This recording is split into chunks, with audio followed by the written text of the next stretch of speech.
Hermano, muy buenos días. Dios les bendiga.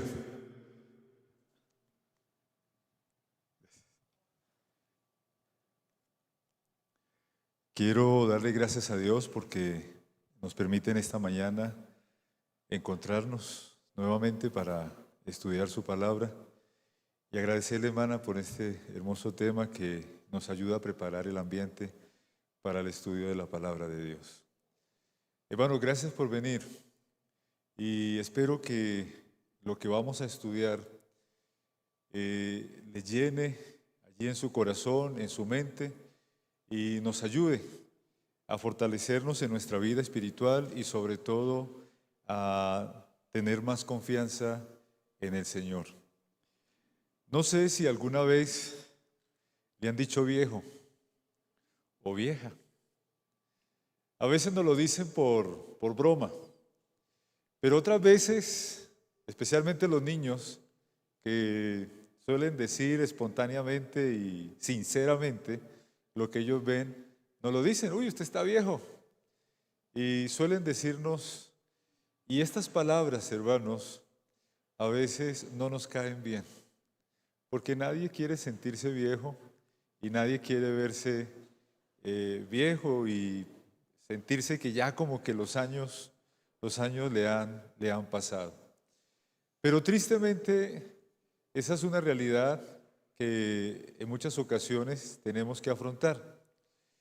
Y escuchaba en una ocasión a un personaje que expresaba ese sentir porque se subió a un avión y buscó donde él quería sentarse y se sentó, pero llegó la azafata y lo paró y le dijo: Señor, el puesto de las personas de la tercera edad es allí en tal lugar. Y lo hizo parar y lo mandó hacia la parte donde, según ella, era para las personas de la edad de él. Cuando eso le dijo, y él escuchó eso de esta joven, una joven bonita que lo estaba atendiendo, dice que él sintió como si el mundo se le viniera abajo. Se sintió mal, porque por primera vez en su vida alguien se había atrevido a decirle viejo. Y dice que ese viaje solo se la pasó pensando: pero yo ¿a qué horas me volví viejo? ¿A qué horas se me pasaron los años? Y él dice que en eso que recordó que tuvo la oportunidad durante sus años de tener 2 esposas y de tener varios hijos. Pero ahora en la actualidad, dice él, estoy solo, sin esposa y sin hijos. Y viejo, porque ahora alguien le estaba diciendo eso. Hermanos, nosotros también vivimos en un país donde pasar ya de los 40 años, tristemente ya nos consideran viejos. Y ya usted va a buscar trabajo y ya es muy difícil, no nos lo dan. Sencillamente porque no, necesitamos gente joven. Y es un problema, y es una situación que a diario se vive aquí en nuestro país y que constantemente vemos personas luchando por conseguir trabajo, pero en la empresa le están diciendo: no, usted ya está viejo. Cuando es una etapa donde la persona tiene toda la madurez, todas las ganas, toda la fuerza, toda la experiencia, y es una de las mejores etapas para salir adelante. Pero para muchos y para la sociedad o el mundo en el trabajo, no, ya estamos viejos. El águila, alguien escribió esta ilustración, no sé qué tan cierto es, no sé, la leí y luego la volví a leer en otra ocasión, en otra parte, pero en la otra parte decían que no era como verdad lo que allí se estaba mencionando.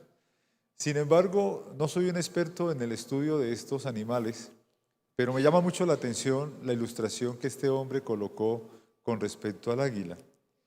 Dice: el águila es el ave que más vive, llega a vivir 70 años, pero para llegar a esa edad, a los 40 años, debe tomar una decisión seria y difícil.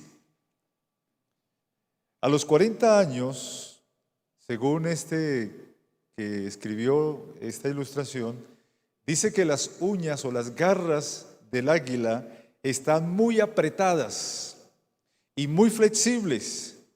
Por eso cuando suele atacar sus víctimas y las va a agarrar, las agarra, pero cuando va a levantar el vuelo con ellas se le caen, porque sus garras están flexibles. Su pico se alarga y se vuelve puntiagudo, apuntando contra su pecho. Sus alas están envejecidas y pesadas y sus plumas gruesas. Volar se hace muy difícil. Así que el águila, cuando llega a los 40 años, tiene todos esos problemas y tiene que tomar una decisión muy grande para hacer un cambio en su vida, porque tiene dos alternativas: morir o enfrentar un dolorido proceso de renovación que dura 150 días. Así que este animal tiene que tomar una decisión. ¿Y en qué consiste este proceso de renovación que por naturaleza el águila lo retoma? Ese proceso consiste en volar a lo alto de una montaña. Allí busca un lugar en la montaña, pero un lugar donde se sienta segura. Y allí en ese lugar hace su nido cercano a un paredón, y allí en aquel lugar este animal empieza su proceso de renovación. Lo primero que debe hacer, dice, es golpear su pico contra la pared de la roca. Y lo golpea hasta lograr arrancarlo. Y allí esperar a que le salga un nuevo pico. Y una vez sale, empieza con su nuevo pico a quitarse las plumas, porque ya sus plumas están viejas, grasosas, y ya es imposible con ellas poder volar. Así que empieza a arrancárselas hasta quedar totalmente sin plumas. Se arranca también sus garras y lógicamente tiene que soportar el cambio del clima, el frío, además del dolor que esto conlleva, pero el animal hace este proceso para que le salgan nuevas plumas, nuevas garras, y ya después de esos 150 días de renovación, dice, se lanza otra vez a un nuevo vuelo de 30 años más para lograr así su, digamos, tope de vida que son los 70. Es interesante, y al tomar esta ilustración, a veces nosotros, hermanos, nos toca llegar a ser como el águila. Porque a veces llegamos a los 40 y alguien nos dice viejos, y ya de una vez nos deprimimos. O usted busca la manera de hacerse una cirugía o de buscar cualquier cosa para verse joven. Y a veces nos preocupamos tanto por lograr cambiar el aspecto físico para conservarnos jóvenes. Y a veces esa situación a muchas personas los lleva, no, hasta aquí llegamos, ya no hay nada más que hacer.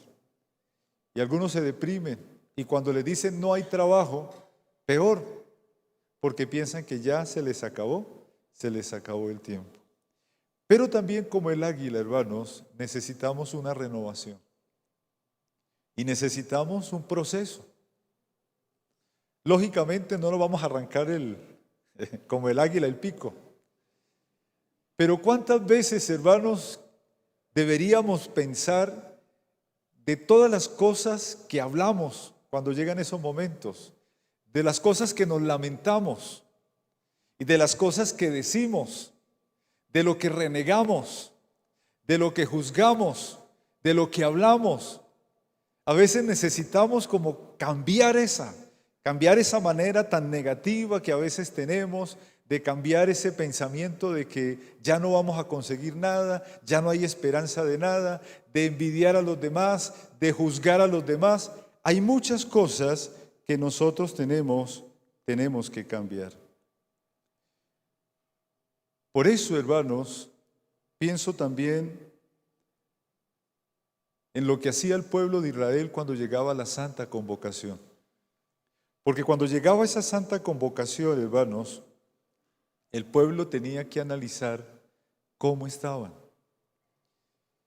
cómo se encontraban. Y cada personaje, cada habitante de aquel lugar hacía un estudio de su vida, hacía como un inventario. ¿Qué había pasado con él? ¿Qué estaba haciendo? ¿Qué cosas debía de cambiar? Ustedes saben, hermanos, que durante el paso del tiempo nosotros acumulamos muchas cosas. Y a veces en la casa acumulamos muchos chécheres, ¿sí?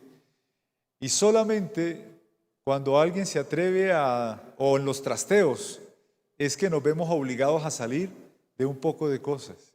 Y sin embargo hay cosas que usted preserva porque cree que en algún momento las va a utilizar y las sigue cargando y las sigue cargando. Y cada vez usted ve que la pieza o la casa donde está como que no se siente cómodo y necesita más espacio, pero es porque usted viene cargando una cantidad de cosas que pasan los años y usted se da cuenta que no las necesita. En mi casa en particular, hermanos, mi hija cada vez que nos visita, esa como que viene a revisar qué chécheres tenemos por ahí y de una vez los va sacando. Papi, ¿esto lo está usando? No. ¿Esto lo está usando? No. ¿Lo regalamos o lo bota? Cambie, me dice ella. Deje de cargar cosas viejas. Y a veces nosotros, hermanos, nos conformamos en esta etapa de la vida con las cosas del pasado. Y a veces solemos justificar lo que estamos haciendo ahora con lo que hicimos en el pasado. Pero es que hace unos años atrás yo hice esto y me fue bien. Hace unos años atrás luchamos por esto, por aquello y nos fue bien. Pero es que resulta que los años atrás no son lo mismo que los años del presente y no serán lo mismos que el futuro. Y tenemos que enfrentar las cosas ahora en el presente con las cosas del presente y dejar atrás lo que quedó atrás. No cargar más con ellos. En esta santa convocación, hermanos, los hebreos empezaron a hacer algo muy importante. En primer lugar, empezaron a colocar en primer lugar a Dios y a colocar todas las cosas en las manos de Dios. En segundo lugar, hermanos, empezaron a hacer un alto en sus vidas para analizar cómo estaban ellos y hacer un inventario de su vida en todos los aspectos, espiritual, físicos, económicos, sociales, familiares. Ellos empezaron a analizar todo eso. ¿Saben, hermanos? Nosotros pocas veces pensamos en eso. De hecho, les pregunto algo, no para que me respondan, pero sí para que lo piensen. ¿Usted ha hecho un inventario, si usted llega a fallecer, de qué cosas hay pendientes para que sus hijos, su familia, conozca qué tienen o qué cosas hay para realizar si usted llegara a fallecer? Noten que a veces eso no lo pensamos, porque como estamos vivos y pensamos que no, la muerte se nos va a demorar, y como nos sentimos bien y como sentimos salud, entonces pensamos, no, las cosas van a pasar y yo voy a estar bien, pero no hemos hecho un inventario. Si llegamos a perecer, ¿sabe mi esposa a qué cosas tiene ella derechos o qué deuda le dejo? ¿Qué compromisos tiene que cumplir? ¿Qué cosas debe hacer? No, nosotros no hacemos eso. No nos preparamos para eso. Por eso es que cuando una persona llega a fallecer, la familia queda totalmente como desamparada y muchos de ellos tienen muchas cosas que les quedaron, pero como no sabían, muchas veces las pierden. Y he escuchado experiencias de personas que me han contado, mire, perdimos una tierrita en tal lugar porque mi papá nunca nos habló de eso. Hizo un negocio con un amigo por allá, pero nunca habló de eso. Nosotros sí lo veíamos, que viajaba hacia esos lados, pero nunca nos habló. Después de años fue que nos enteramos que él tenía una tierrita y ahora que fuimos, no, ya alguien se había posesionado de ella. Y así hay cosas. Nosotros en muchas ocasiones no hacemos inventarios, no tenemos algo organizado y se nos pasa el tiempo y nosotros vivimos la vida por vivirla, pero no hacemos las cosas, no colocamos un orden, no hacemos un presupuesto, no hacemos cosas que nos van a ayudar a enfrentar este presente y el futuro que nos viene. Los hebreos aprendieron a hacer eso en las santas convocaciones. En tercer lugar, tener que mirar y sacar todo lo que nos está impidiendo acercarnos a Dios. ¿Qué cosas me está impidiendo acercarme a Dios? ¿Qué estoy yo haciendo que me impide acercarme a Dios? ¿Por qué mi fe, por qué mi confianza en Dios ha disminuido? ¿En qué estoy colocando yo mi fe y mi confianza? Ellos aprendieron a analizar eso. Arrancar de nuestras vidas cosas que nos están afectando, así nos gusten humanamente. Hay cosas que humanamente nos gustan. Un ejemplo, nos gusta el dulce y quisiéramos comernos un helado, tomarnos una gaseosa. Eso es algo que humanamente nos gusta, pero hemos dejado de hacerlo porque hemos comprendido el daño que eso produce. Entonces, hay cosas que humanamente a usted le gustan, pero que al analizarlas a la luz de la palabra de Dios, usted se encuentra de que le están haciendo daño, le están afectando. Y hay que empezar a tomar decisiones de hacer lo que debemos de hacer y no lo que humanamente nos gusta o nos llama la atención, pero nos hace daño. Pasar por una prueba donde se nos permita desarrollar más nuestra fe, aprender a confiar más plenamente en Dios y a renovar nuestra vida para salir adelante y dar testimonio de lo que Dios hace en cada uno de nosotros. El libro de Jeremías, el capítulo 29, el versículo 11, dice el profeta Jeremías: yo sé los pensamientos que tengo acerca de vosotros, dice el Señor Jehová. Jeremías 29, 11. Yo sé los pensamientos que tengo acerca de vosotros, dice el Señor Jehová. Pensamientos de paz y no de mal, para daros el fin que esperáis. Note lo que está diciendo el profeta. Dios conoce ¿qué? Nuestros pensamientos. Y sabe que en nuestros pensamientos hay cosas que anhelamos y queremos tener. Deseamos y las necesitamos. Y dice el profeta Jeremías: tengo pensamientos de paz y no de mal, y quiero darte el fin de lo que tú esperas. Quiero darte las cosas que tú quieres. Eso es lo que nos menciona allí el profeta Jeremías. La sierva de Dios, el Ministerio de Curación, en la página 397, dice de la siguiente manera: se necesitan hombres firmes que no esperen a que el camino se les allane, que el camino quede despejado de todo obstáculo, hombres que inspiren nuevo celo a los débiles, esfuerzos de los desalentados obreros, hombres cuyos corazones irradien el calor del amor cristiano y cuyas manos tengan fuerza para desempeñar la obra del Maestro. Dios necesita de hombres y mujeres que quieran salir adelante, porque Él espera darnos a nosotros, como dice Jeremías, el fin que nosotros esperamos. Es interesante, hermanos, lo que la Biblia nos menciona, y quiero tomar dos ejemplos para ampliar lo que en esta mañana les quiero compartir. El primero de ellos lo encontramos en Primera de Reyes, capítulo 3. Primera de Reyes, capítulo 3. Y vamos a hablar un poquito, hermanos, de uno de los hombres más ricos, más famosos que la Biblia nos comenta, el rey Salomón.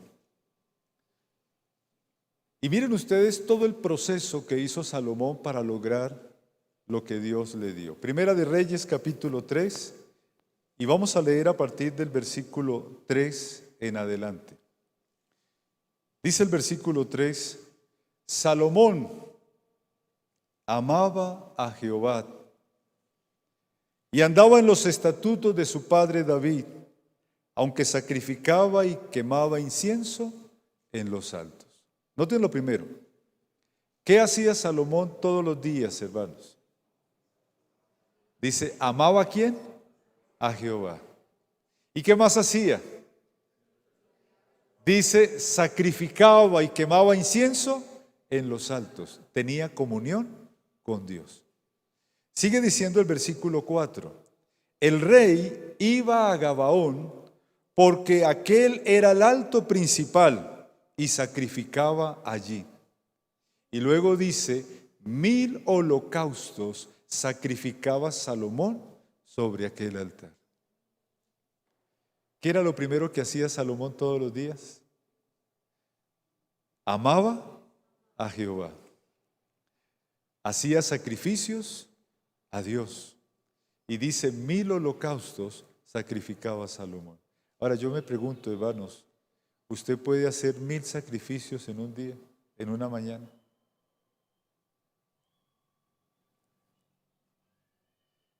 Yo no sé cuánto se demorará una persona para matar un cordero y para colocarlo en el altar y hacer el sacrificio. Y luego viene el otro y así contar hasta 1000. Yo creo que se le iba todo el día y no sé si en el día él podía hacer 1000 sacrificios.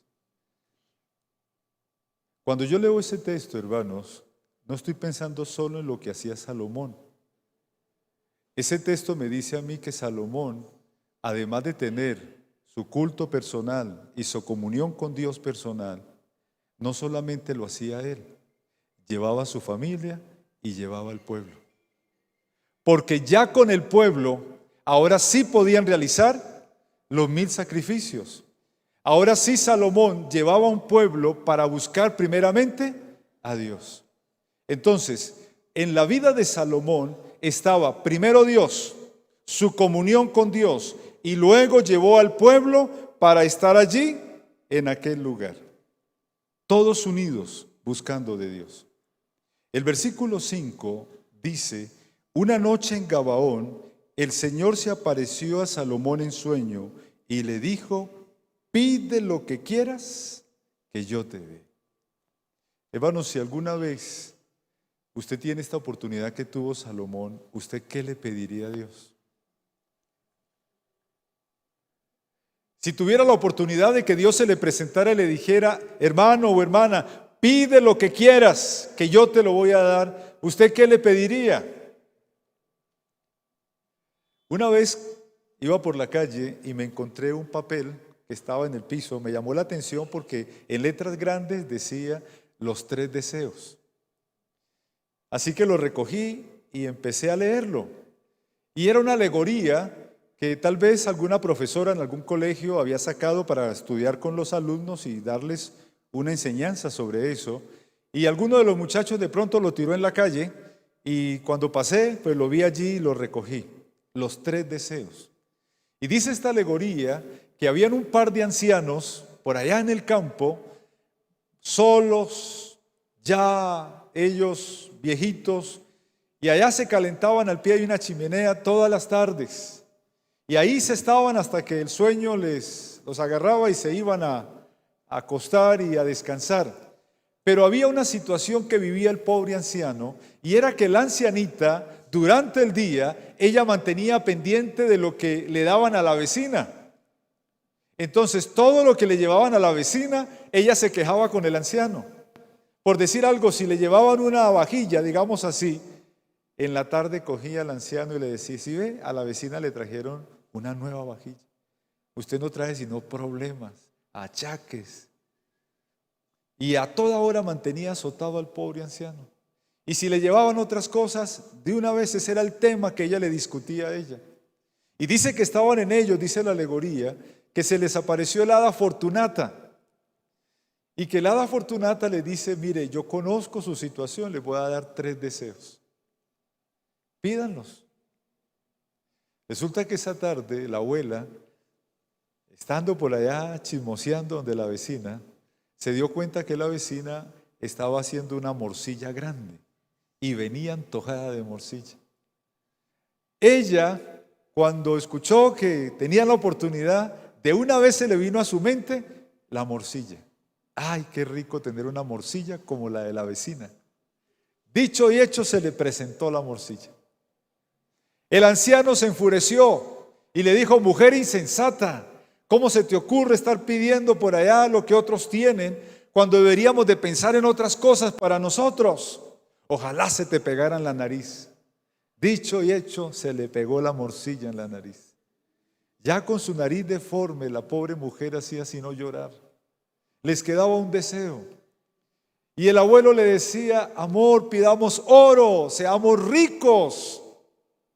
Ella lloraba: no, quiero mi nariz, quiero volver a esa nariz normal. Por favor, que sea el tercer deseo, mi nariz, como la tenía.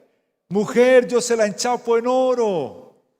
Pidamos dinero. Bueno, el abuelo le pedía que salieran de esa pobreza que tenía, pero ella desesperada pedía que su nariz volviera a la normalidad. Al fin y al cabo, pues él terminó cediendo al deseo de ella y pidieron que la nariz volviera a su normalidad. Pasaron los 3 deseos y se quedaron sin nada, tal como estaba. Saben, hermanos, aunque es una alegoría que encontré ahí, me llamó mucho la atención porque es una realidad también. Nosotros muchas veces, cuando tenemos la oportunidad de pedir a Dios, a veces somos como esta abuela. Pedimos por lo que vemos en los demás, mas no por lo que necesitamos.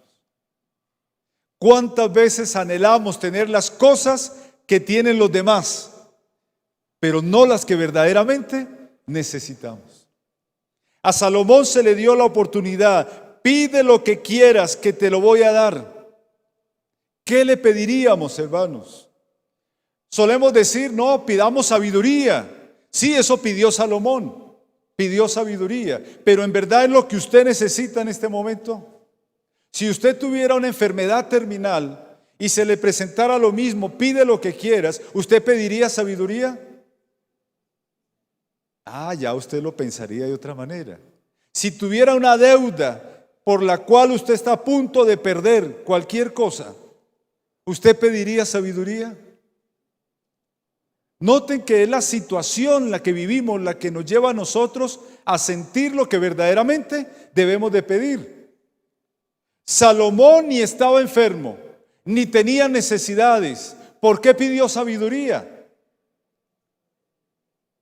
Ahora, si ustedes notan, hermanos, tal vez otra persona en lugar de Salomón hubiera pedido fama y dinero. Pero Salomón pidió sabiduría. ¿Por qué pidió sabiduría Salomón? Porque dice la Biblia que Salomón todos los días subía ¿a dónde? A un alto, a estar en comunión con Dios. Y al tener comunión con Dios, Salomón se dio cuenta de su situación. No se dejó llevar por la emoción, no se dejó llevar por el momento, no se dejó llevar por el cargo que tenía en ese momento y decir: bueno, ahora soy un rey, necesito de dinero, Señor, dame dinero. Necesito de fama, Señor, dame fama. No se dejó llevar por eso. Esa comunión con Dios lo hizo ver la realidad de su vida, lo que en verdad necesitaba.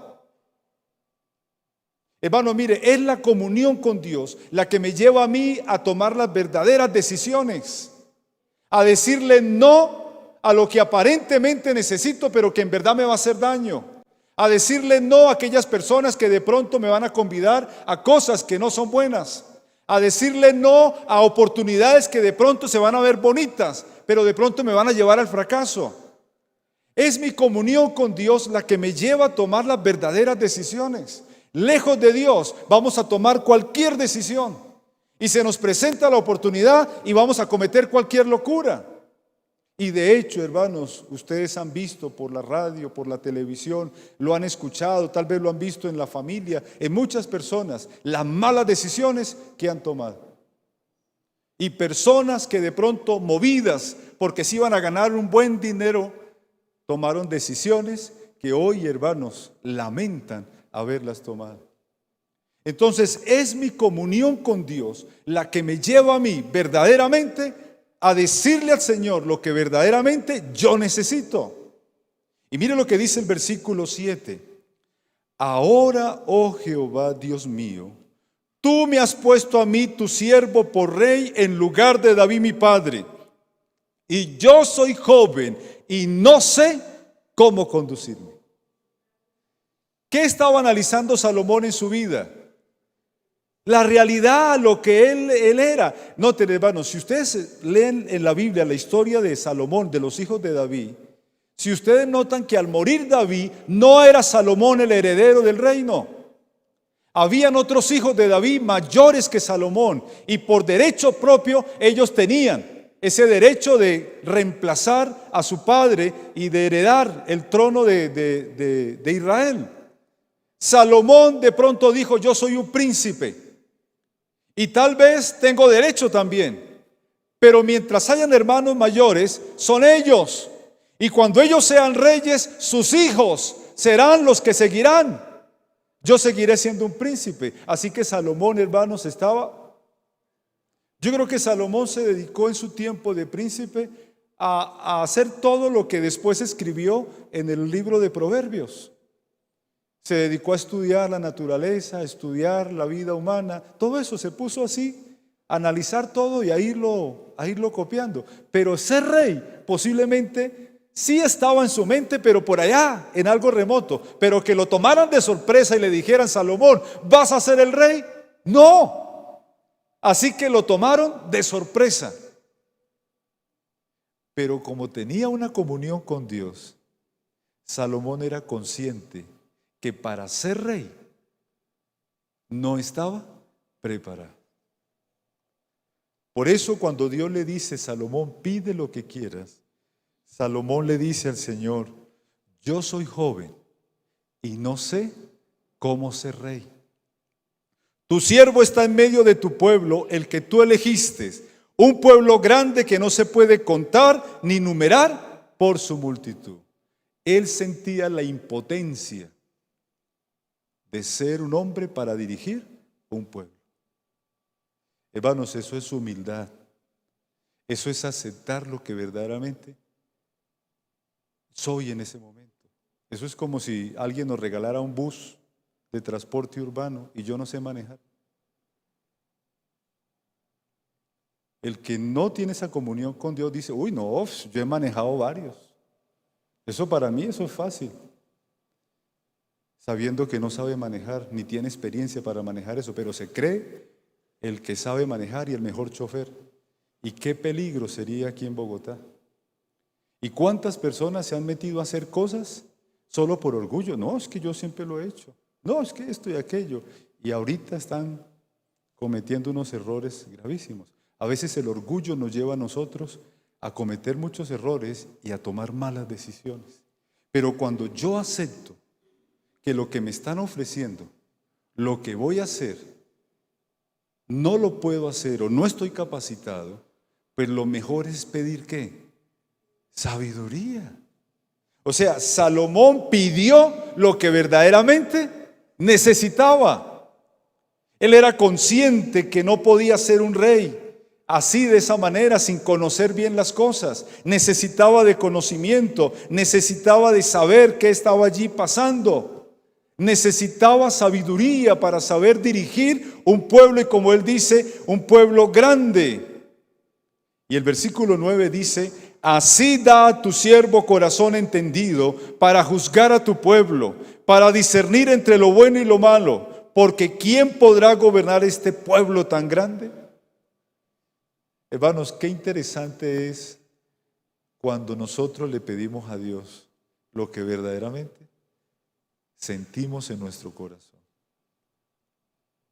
Dios está dispuesto a darnos los deseos de nuestro corazón, pero está dispuesto a darlos cuando nosotros verdaderamente le expresamos lo que sentimos.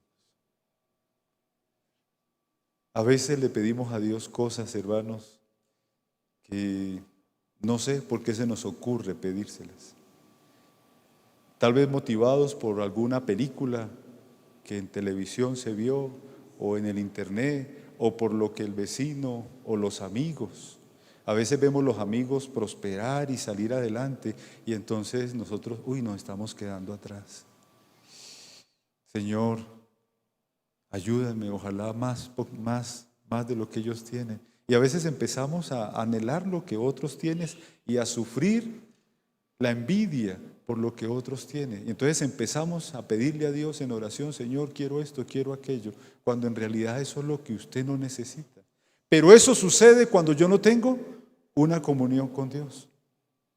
Ahora, Salomón pidió a Dios sabiduría. ¿Y qué pensó Dios? Mire lo que dice el versículo 10. Y agradó al Señor que Salomón pidiese sabiduría, porque eso era lo que necesitaba. Y Dios le dijo, porque has demandado esto, y no pediste para ti larga vida, ni riquezas, ni la vida de tus enemigos, sino que pediste inteligencia para saber, oír y gobernar. Cumplo tu pedido y te doy un corazón sabio y entendido, como no hubo otro antes de ti, ni lo habrá después. ¿Contestó Dios ese pedido de Salomón? Sí. Le dio sabiduría. Y además de sabiduría, hermanos, ¿qué le dio Dios? El versículo 13 dice, y también te doy lo que no pediste, riquezas y gloria, tal que entre los reyes ninguno haya como tú en todos tus días. El Señor le dio coñapa, como dice. Pero eso lo da ¿quién? Lo da Dios. Salomón pidió sabiduría, pero Dios sabía que Salomón necesitaba ¿de qué? De dinero y de fama para poder gobernar. Porque un rey necesita de eso. Pero eso ya lo hizo Dios, no lo pidió Salomón. ¿Captan lo que les quiero decir? Cuando yo le pido a Dios lo que verdaderamente necesito, Dios me lo va a dar. Pero también me va a dar lo que Él sabe que yo necesito. Y esas son las sorpresas bonitas que usted se va a encontrar en la vida. Una vez me pasó una anécdota bien interesante con unos muchachos. Salimos a hacer la obra misionera, estábamos en el llano y nos fuimos por allá a visitar los hermanos del campo. Y yo notaba que esos muchachos me acompañaban porque ellos se daban cuenta que los hermanos allí son muy amables, muy formales y nos atendían muy bien. Y donde llegábamos siempre los hermanos tenían algo para darnos, nos brindaban algo para comer. Entonces los muchachos entre ellos, camine con el pastor que vamos a comer. Y me acompañaron. Y yo sí notaba que ellos llegaban y estaban pendientes de lo que nos servían y todo eso. Y llegamos a un lugar donde nos brindaron almuerzo y la hermana hizo un almuerzo grande.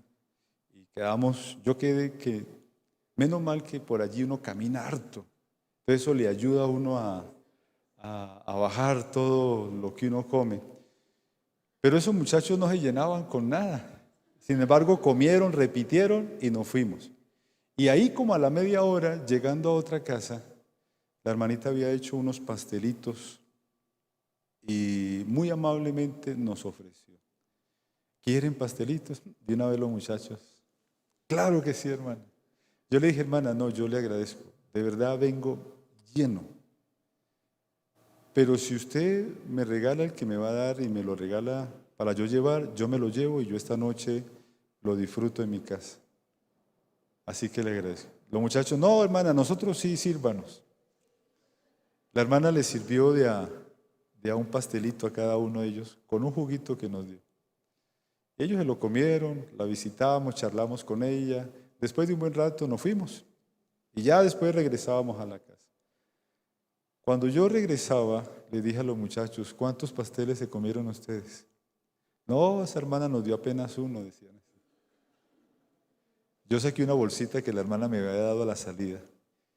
Muchachos, miren los que yo me voy a comer. Abrí la bolsa y la hermana me había echado 4 pastelitos. Ella seguro pensando en mi esposa allí, bueno, el pastor allá en la casa. Le dije, sí, ahora yo voy a comer más que ustedes. Pero ustedes por hambrientos, por golosos, somos lo disfrutaron de uno. Yo no esperaba que la hermana me fuera a dar eso. De pronto yo esperaba solo el pastelito que... No, la hermana me dio otros de más, porque ella pensó, no, más. De pronto más adelante va a sentir hambre y va a querer comer más. Pero eso me lo dio ella. Estaba en la gracia de ella. No era lo que yo esperaba. Hermanos, cuando yo me acerco a Dios y le pido a Dios lo que yo necesito, Dios me va a dar lo que yo necesito. Pero Él sabe de qué cosas más necesito. Y si yo tengo una buena comunión con Él, ¿qué va a hacer Dios conmigo? Hermano, me va a dar las cosas que no le he pedido, pero que sabe que yo las necesito. Por eso, hermanos, yo quiero invitarles a que nosotros coloquemos todo en las manos de Dios. Y déjenme rápidamente otro ejemplo que la Biblia nos da, hermanos, y está en Segunda de Reyes, capítulo 18, versículos 1 al 7. Segunda de Reyes 18, 1 al 7. Otro rey próspero, el rey Ezequías.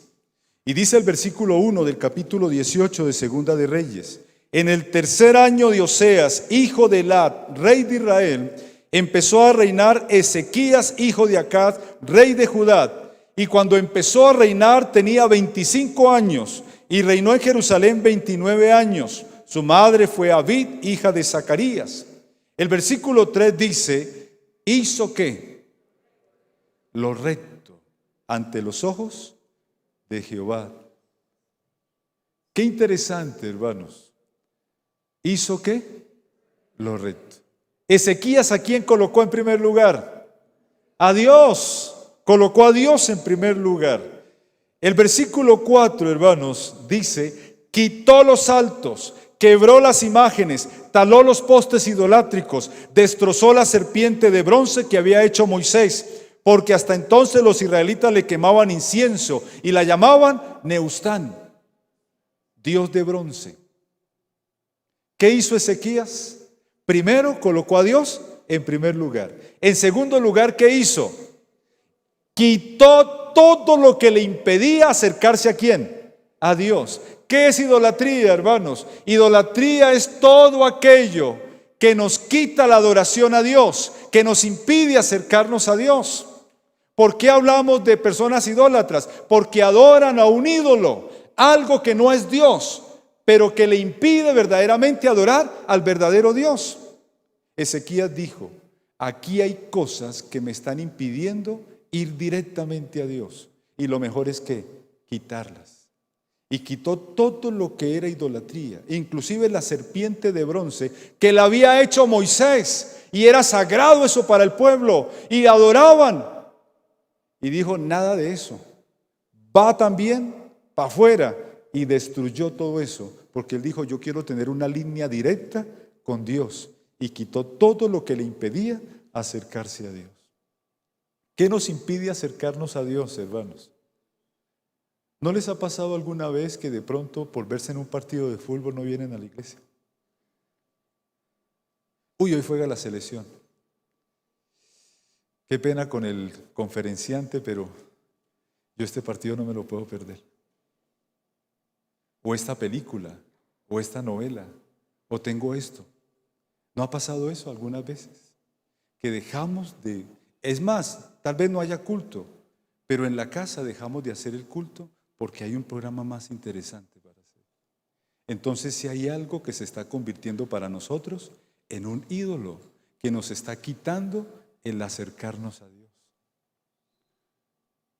Posiblemente el trabajo también, hermanos. A veces hay personas que solo trabajo y no quieren saber de nada más. Vamos a la iglesia. No tengo tiempo, tengo que trabajar. ¿Y cuántos, hermanos, por amor al trabajo no han sido fieles a Dios, ni quieren buscar de Dios? Porque anhelan con su trabajo ser ricos. El trabajo se convierte en un ídolo. Y hay muchas cosas, hermanos, que se nos pueden convertir en idolatría. Por eso Ezequías dijo: nada de esto, y acabó con eso. En tercer lugar, hermanos, dice el versículo 5: en el Señor Jehová, Dios de Israel, puso su esperanza.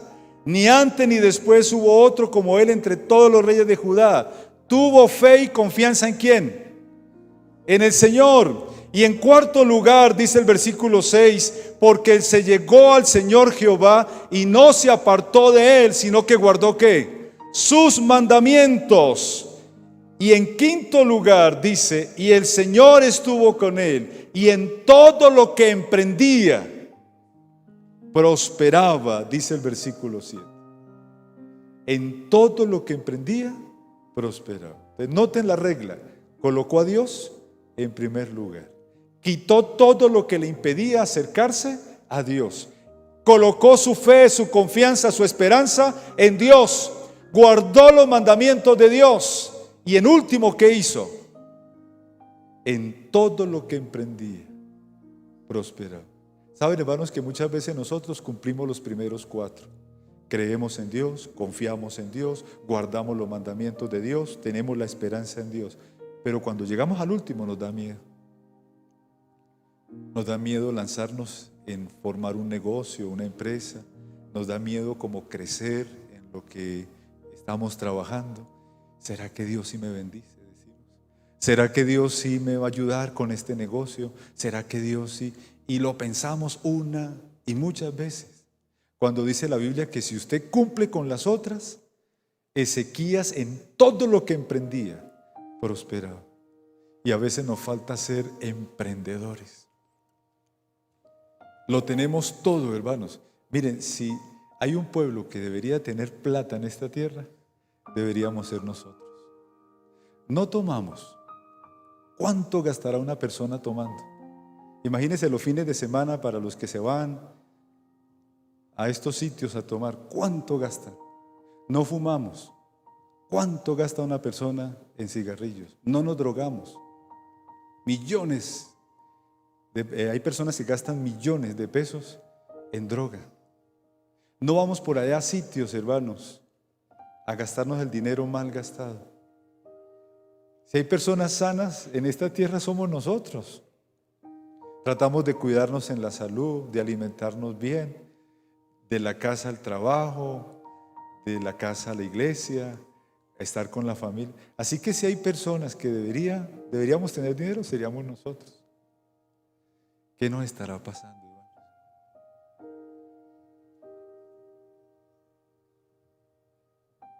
Por eso era la santa convocación, para reflexionar y pensar. ¿Saben? Una visita en una campaña en Estados Unidos, visitándola me decía, los adventistas no toman, no fuman, no se drogan, pero comen. Y me hacía reír, pero me hizo reflexionar también. ¿Será que nos estamos gastando mucho en comida, hermanos? Yo a veces pienso, hermanos, que nosotros lo que más nos está matando es lo último. Nos está dando miedo ser emprendedores. De pronto esta semana vamos a estudiar un poquito de eso. Pero tal vez no nos estamos organizando de una manera tal que eso nos está afectando. Concluyo mi mensaje, hermanos. Mi papá fue un hombre que desde muy pequeño, muy joven, le tocó trabajar, porque quedó huérfano de padre muy rápido y le tocó a él, por ser el mayor, hacer frente y ayudar a la familia.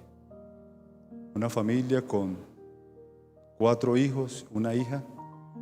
Así que le tocó ayudar a sacar a sus hermanos adelante. 2 de ellos viajaron a Estados Unidos, hicieron su vida en Estados Unidos y están en ese lugar. Y él se quedó aquí cuidando de la mamá y luego después se casó. De esa unión llegaron 10 hijos, 5 y 5. Yo una vez le dije a mi papá, papi, ¿por qué tantos hijos? ¿No se le ocurrió alguna vez planificar? Y él me dijo, hijo, lo intenté varias veces, pero iba al médico y le decía que yo quería planificar y lo que hacía era pegarme un regaño. Y me regañaron varias veces y me dijeron, no señor, los hijos que Dios le dé. Entonces yo nunca supe cómo planificar, por eso nos llenamos de hijos. Cuando mi papá conoció el Evangelio, hermanos, Su vida fue totalmente diferente. Fue un hombre que se consagró a Dios. Yo lo veía todas las mañanas. Cuando yo me iba a estudiar me levantaba temprano porque me tocaba salir temprano de la casa. Pero ya a las 5 de la mañana él estaba ahí en su cuarto de estudio, estudiando, orando. Todos los días, eso siempre lo vi en él. Un hombre de oración, un hombre misionero. Para nosotros fue un ejemplo maravilloso. Una vez vino un hermano de él, de allá de Estados Unidos, a visitarnos. Él pensaba que iba a encontrar a su hermano lleno de muchachitos y muchachitas y en una pobreza extrema. Porque él solo pensaba, mi hermano con 10 hijos, pobre. Pero eso no pensaba, hombre, le voy a ayudar, le voy a mandar unos dólares. Eso no se veía. Pero vinieron a visitar la abuela y pues de una vez lo visitaban a él. Cuando él llegó aquí, se sorprendió de que sí estaba con su muchachito y sus muchachitas, pero ya ellos habían crecido. Lo encontró en una casa propia, con su carrito, con una buena profesión y con sus hijos dándoles educación. Quedó él sorprendido de verlo en esa situación. Y dijo, nosotros en Estados Unidos, con mi esposa cuidándonos de no tener hijos, trabajando los dos, y créame que no tenemos lo que tiene su papá. Estoy sorprendido. Y no solo eso, con la obligación de cuidar de la abuela y de una nieta que vivía con ella. Ahí nos dimos cuenta, hermanos, o para mí fue una confirmación, que cuando yo me coloco en las manos de Dios, no hay nada imposible. Dios nos da, Dios nos bendice. Y eso lo aprendí en mi casa y lucho por practicar eso y de colocar siempre a Dios en primer lugar. Hermanos, ¿quiere que Dios te dé los deseos de tu corazón?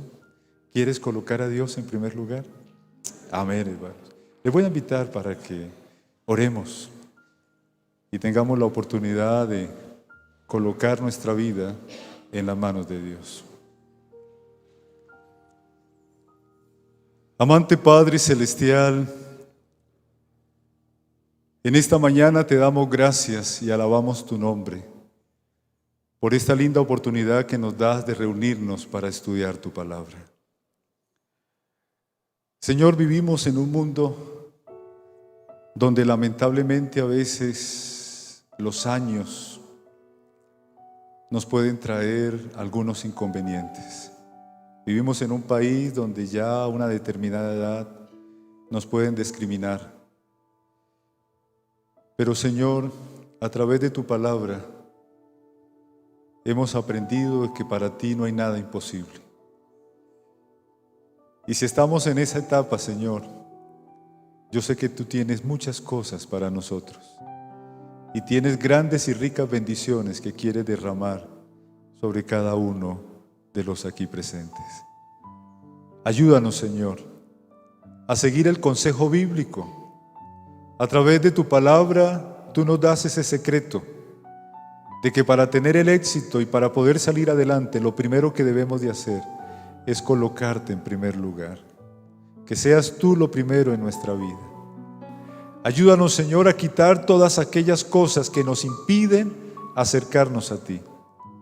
Que podamos tener una comunión diaria contigo para poder nosotros comprender la realidad de nuestra vida, la realidad de las cosas que necesitamos, para tener sabiduría, para poder tomar las mejores decisiones y hacer lo correcto que nos va a ayudar para salir adelante en nuestra familia, en nuestro trabajo, en nuestra vida espiritual. Señor, aquí estamos, con muchas necesidades, pero también con muchos deseos de seguir tus caminos y de disfrutar, Señor, de esas grandes bendiciones que tú tienes para cada uno de tus hijos. En tus manos quiero colocar a cada uno de nuestros hermanos que en esta mañana aquí están con nosotros. Permítale, Señor, cada día disfrutar de tu amor, de tu gracia, de tu compañía en todo momento y en todo lugar.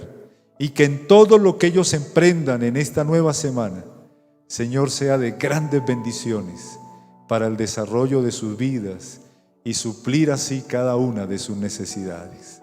Acompáñanos, Señor, en este día y danos siempre tu bendición. Esto te lo imploramos en el bendito nombre de nuestro Señor Jesús. Amén. Amén. Hermanos, que Dios les bendiga. Un feliz día.